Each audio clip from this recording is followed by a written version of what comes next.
All right, welcome everyone. I'm going to be beginning the session right now. So what I'm going to be doing is I'm going to be just recording the session like you heard in the previous Google Meet. We're going to be recording each and every one of these sessions. The first one is the video is already saved and processed onto Google Drive, and we'll be sharing out a folder with all of these to everyone in the community if there's something you want to go back and you want to hear again. So on that note, let's go ahead and let's kick off the session on Google Meets. All right, recording has begun. So when you first joined in, you saw that I had my screen shared, and it was just sharing some of the guidelines around best practices when you're first joining into a Google Meet, muting your microphone, sitting in a quiet place, preferably not your bedroom. If your video is on, just be mindful of what you're wearing. And then, of course, headphones really help, especially if you're going to have people having conversations to reduce feedback. So what I'm going to do now is I want to just make sure that everyone is able to see my screen. Give me one moment. Okay, if you can see my screen right now, just give me a thumbs up. All right, we're good. See it. Perfect. I'm going to open up the presentation, and we're going to be going through that. And as we're going through, I'm going to be talking. So just give me actually one more second here. Okay. So now if you see the slide that says Google Meet introduction, give me a thumbs up. Perfect. All right. So for today's session, we have 30 minutes scheduled. Like most of the sessions today, we're not going to be using the full time to go through and for me to be talking. Instead, we're going to have plenty of time for you to ask questions. So feel free to send any questions you might have in the chat. In each of these meetings, like you heard, we're going to have someone, at least one person from the IT tech team, keeping an eye on the chat, and they're going to be able to bring those questions to the presenters at the end. So we're going to be walking through the features of Google Meet, and then I'm going to be talking about the limitations, some of the limitations that that exist, looking at some of the best practices, and then opening it up for Q&A. So I mentioned this earlier, right? This is going to be sort of the starting slide that we're going to be using throughout all of the sessions today. I will be sharing this with everyone as well so that you can have access to it in case you want to be using it when you're starting your Google Meet sessions with your students. If you've made it this far and you're in one of these sessions, then you already have successfully connected to Google Meet. So that's great. That's already a really good sign for all of us that we've managed to have something like, I think it was 70 something people in the last meeting. So what you're looking at right now is what the screen of a Google Meet typically looks like. Up here at the top left, when I'm presenting, you can see that it says I'm presenting. Over on the right-hand side, you'll see the number of people that are currently in the meeting. So right now we're at 68. We have the chat icon. So if you click on that chat icon, then you can see what people are saying in real time. And if there's new messages to view, you're going to see a little icon above that with a green circle and a number inside. Down at the bottom left, you have something that says meeting details. You're welcome to follow along as I'm going through this in your own screen. But if you click on meeting details, that's going to give you the join information. So you can copy the join information and share that with people. The attachments tab, if you've set up your meeting in Google Calendar, and say, for example, you have a meeting that is going to take place every Wednesday at 2:30, then you can attach something like the agenda to that meeting. And then that will show up in the attachments for everyone who's joined.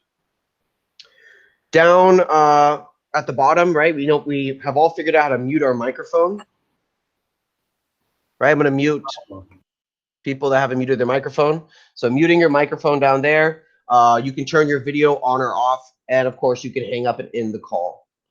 How many of us have tried turning on captions yet? Has anyone done that?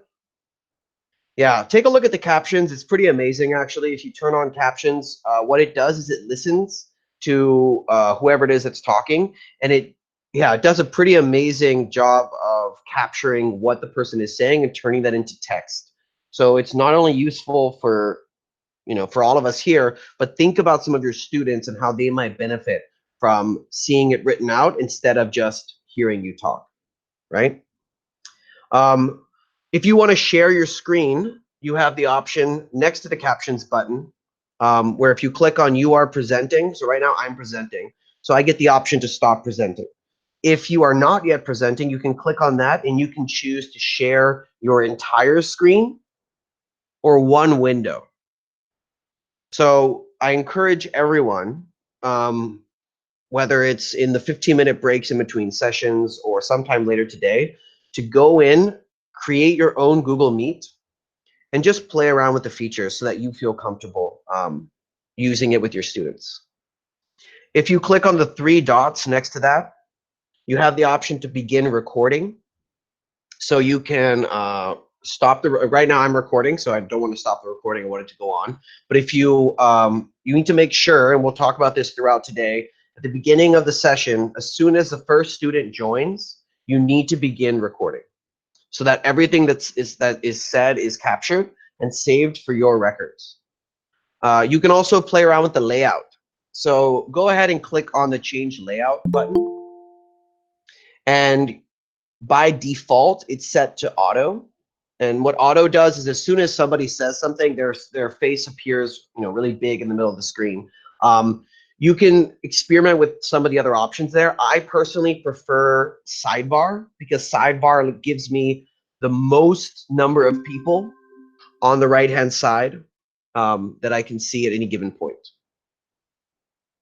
Yeah, that pretty much covers the majority of the features that you have inside of Google Meet. The interface, as you can see already, is fairly straightforward, and that's one of the reasons why we're going to be using it, at least for the first week, just because the learning curve is almost non-existent. You hop in, you're turning on your microphone, you turn on your video, and you're already engaging with people.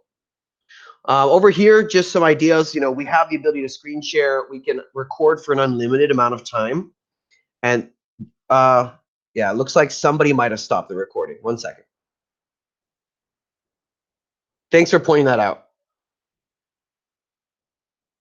This is going to come down to one of the limitations that I'm going to talk about in a moment. So we won't jump ahead too far. I'm just going to try to begin the recording again. Just give me a few moments to wait for that to load up. Okay, so this is what it says. Right now it's telling me that some people are going to be removed from the meeting because of technical difficulties because of the recording. So it says, Nikhil, you're going to have to rejoin this meeting. Not sure what it is about your connection, Nikhil, but it's telling you to rejoin. All right. So moving on, I covered the recording. I covered the multiple layouts. Some people have been asking about persistent meeting rooms. So can you use the same link every single time?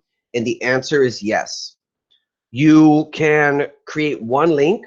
So for me, if I'm creating a link for my grade 8 design technology class, I'd create that link one time and I would keep that persistent for all of my meetings. I don't need to be recreating the meeting every single time. Another great thing about it is it's all secured within our domain, which is really going to help, again, with child safeguarding. So we will get a notification on the admin panel. Mario gets notifications when users are engaging in Google Meets. What is the duration of Google Meets? Who is in those meetings? So that everyone is feeling like they're protected. There is integration with Google Calendar. I think some teams have already had meetings using Google Meets. So if you create the event in Google Calendar, then you can add the option to have video conferencing, and then that's going to create a meeting link for you. And we haven't quite pushed this limit yet, but we can have up to 100 people simultaneously in a meet. We were pretty close to it in the first session, and we're getting close to it now. But yes, up to 100. I don't think we're going to need to go above that. Some of the limitations. I know that everyone out there has their preferred video communication software. So, like I said, we are going to be going with Google Meet this week. We're looking at getting Zoom, the full version of Zoom later on. I think that would be an option for those that feel comfortable with it. It might be an extension. And the reason why we're looking into that is because of some of these limitations.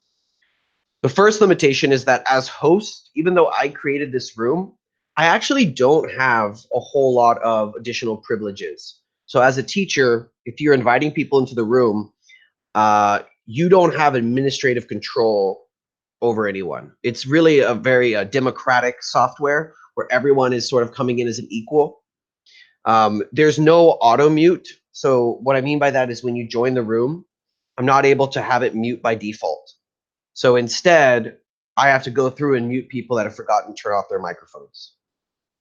There aren't any annotation features. So if you're looking at doing something where you're screen sharing and you're annotating at the same time in real time, that's not currently available. And like many of you have said already, unfortunately, you could only have so many people's faces displayed on the screen. Some of you have maybe taken a course from UNI, for example, where they use a software from Adobe, and in that you can have, just dozens and dozens of little people's faces, boom, boom, boom, all across the screen. Unfortunately, we don't have that option in Google Meet. Yes, the Google Meet, like I said, is persistent, Linus. So, for example, the link, excuse me, the link for the IT help desk that's using Google Meet that Mario and his team have set up, that is always going to be the same link. So he only has to share out the link one time, and he doesn't have to keep changing it or updating it every single time he wants to, recreate the room. So even if someone leaves, if everyone is left and it's completely empty, you go back to that same link and you're going to be able to join again. So you don't need to be sending out multiples. All right. So some of the best practices, very briefly, we're going to go through this. Record all of your sessions. I don't want to stress it too much right now because we're going to have a whole session on child safeguarding, but no matter how many people are in the room, especially if it's just you and one other person, be recording all the time. And that's not just to keep yourself and them safe. It's also because we're doing asynchronous and we want to make sure that through the process of recording, we are able to share out what takes place in our classrooms with students who are not virtually present. I also suggest you be the first and the last person in the room. One of the things that we are keeping an eye on is what happens if students decide to join a Google Meet link and just end up just chatting amongst themselves without a teacher present. We're not too concerned right now, but because we have the admin feature, so we're able to keep track of what is taking place in Google Meets and who is in the Google Meets, but we will be keeping an eye on that. Also, if you schedule your meetings through Google Calendar, and I see some of the chat people are sharing some ideas there. If you set it up in Google Calendar, you will get reminders automatically, and that's really useful when people are trying to navigate different time zones. Yes, you can kick people out. Now, the funny thing is, like I mentioned about the fact that even though I'm presenting right now and I hosted the room, I don't have additional privileges, and I don't want anyone to test this out, but theoretically, you could kick me out. Of course, I could just rejoin. You can't ban me from the room, but you could kick me out. And I tested this earlier today. So yeah, just keep an eye on that. I don't think our kids are going to be taking advantage of those features, but it's something to be mindful of.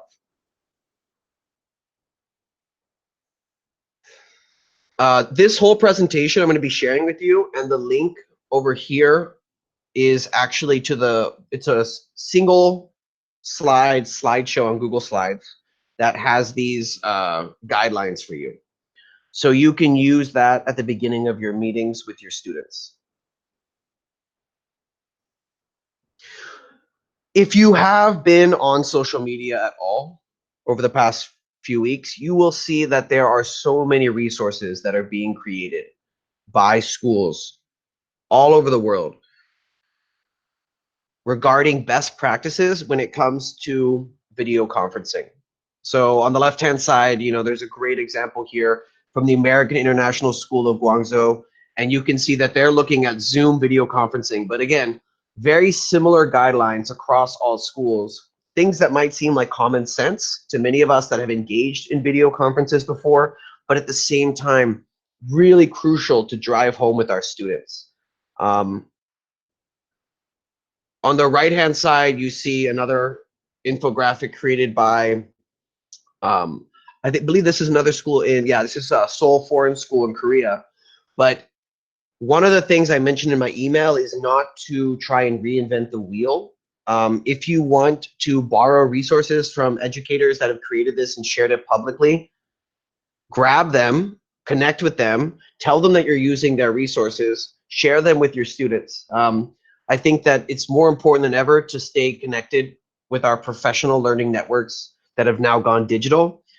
So I really hope that many of you show up for the session that Calorie is going to run about creating a professional social media presence, because there are so many educators out there that have inspired me, that have motivated me, have pushed me over the past several days as we prepare for virtual school. On that note, I'm going to open this up for questions. And I know there's lots of questions in the chat. So I want to see, Mario, are you here?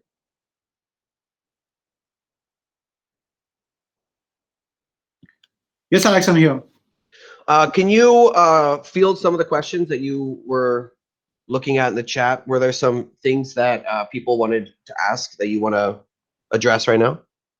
Yeah, I think so. You answered a couple of them, because people are asking if I create a Google Meet, does it get saved somewhere? I think so. You just copy and paste the link and email it to your students, and you can always rejoin it whenever you want. That was one of them. I believe Linus had to restart his machine. So yes, we've got recordings of all our meetings. We've got it's one recording is what Alex is doing, and plus our AV team is also putting recordings together so we can have it on our EdTech channel. If you're not on our EdTech channel, please join our EdTech channel.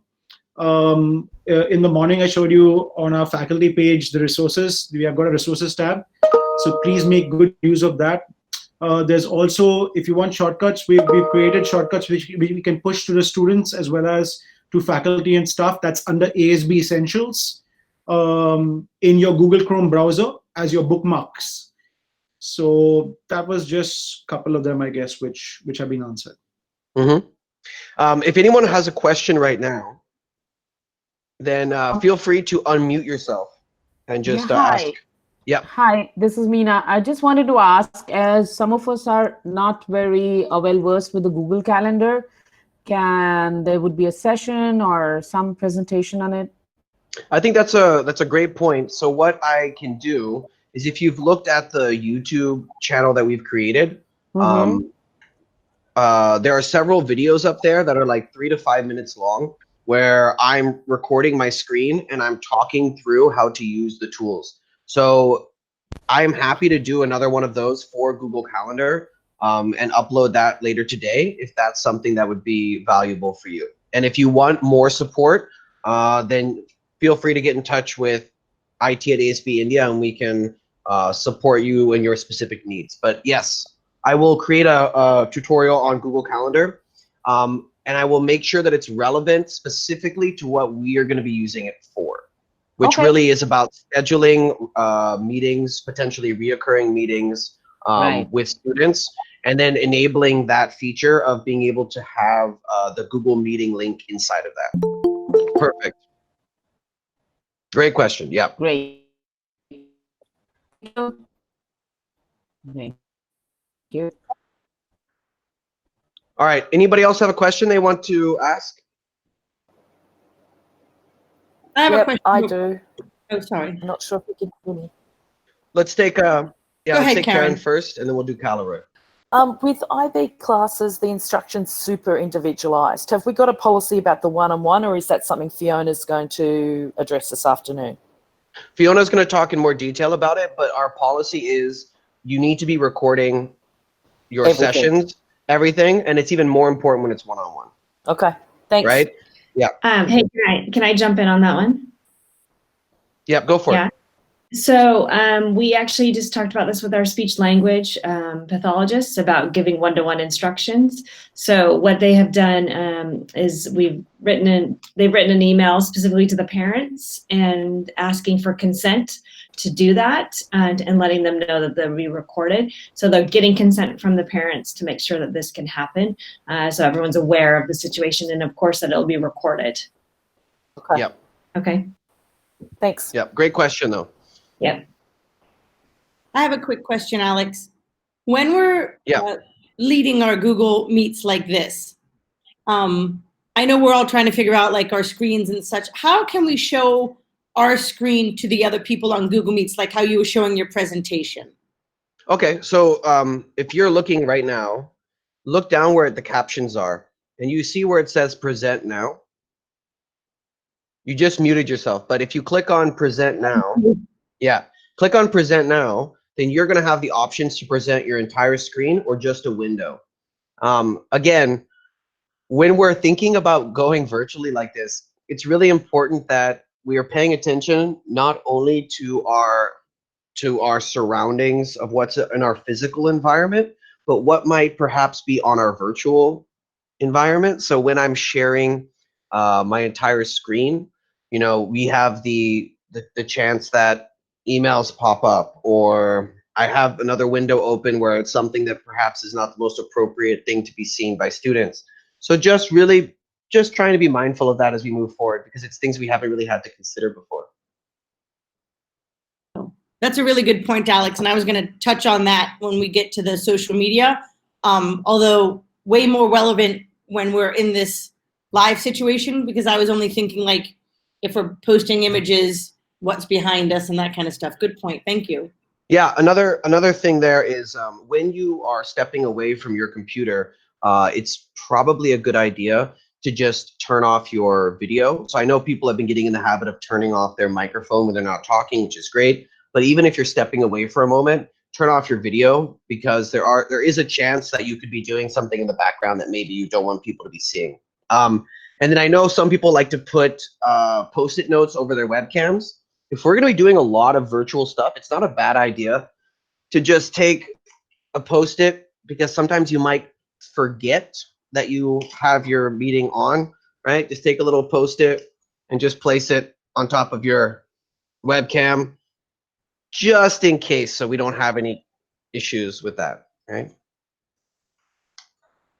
Okay, we have time for a few more questions if there's some questions out there that people want to jump in and ask. It looks like, Jane, you're asking about emails popping up during a screen sharing. Mario, do you know, I think if something is full screen, so if I'm presenting from my Google Slides, for example, and I have it in presentation mode and I'm sharing that screen, I'm under the impression that that is not going to have things pop up over it. But if I have my screen as not in presentation mode, then it will. Is there any other advice you can give to people on that? Your microphone is muted, Mario. You've got two options. One is you can use your entire screen, and now is a really good time for you to clean up your desktop. So you could just have a couple of folders. So you can look at cleaning your desktop for now. And then the other option is a window. So if you use a window, Jane, you bring up a very good point, because what happens is that if you've got a ringer on your email, it'll pop up with a little bit of a noise. So you'll get like a ping noise when you're recording. So it would be good if you could close all other running applications on your background, especially like if you've got like WhatsApp messengers or any of your messengers that may pop up during your recording. So just be mindful, close all applications, keep the applications ready, be prepared in advance as to what you want to show the kids, because it's going to be recorded. You may not get a second take. It will just be one take, which you're going to be live with the kids. So yeah, so clean your desktop, make sure you have your applications closed. It's the same instructions that we give kids when we do our map and wrap testing. Just close all applications, keep only the applications that are important to you and what you want to share. Mm-hmm. Perfect. So I think, in the chat there, Karen, you bring up a good point. but you're going to just need some time to play in order to really explore it. And it's 10:10 now. I think we're going to wrap up the session, and we have until 10:30 for the next session to begin. So feel free to break out into a smaller group if you want to. If you have a couple people that you can just get in touch with right now, jump into another meeting link, play around with it, or you can jump into the IT help desk meeting if you want to see what that looks like. And if you have further questions, you can shoot those via email, or you can just post them inside of that IT help desk Google Meet. All right? Yeah. Yes, I do think it's best that if they create their own Meet link, they share that with you. Or you can create multiple Meet links. Like you can create one that's for breakout group 1, 2, 3, 4, and you can share that with them. Definitely encourage them to record all of the meetings. All right. On that note, I'm going to wrap this up. Thank you all so much. We're going to stop the recording in a second. And at 10:30, we're going to be going into the session with Julie and Julie on connecting with compassion. So I hope to see many of you there. Thanks, Alex. Thank you. Bye. Thank you. Bye.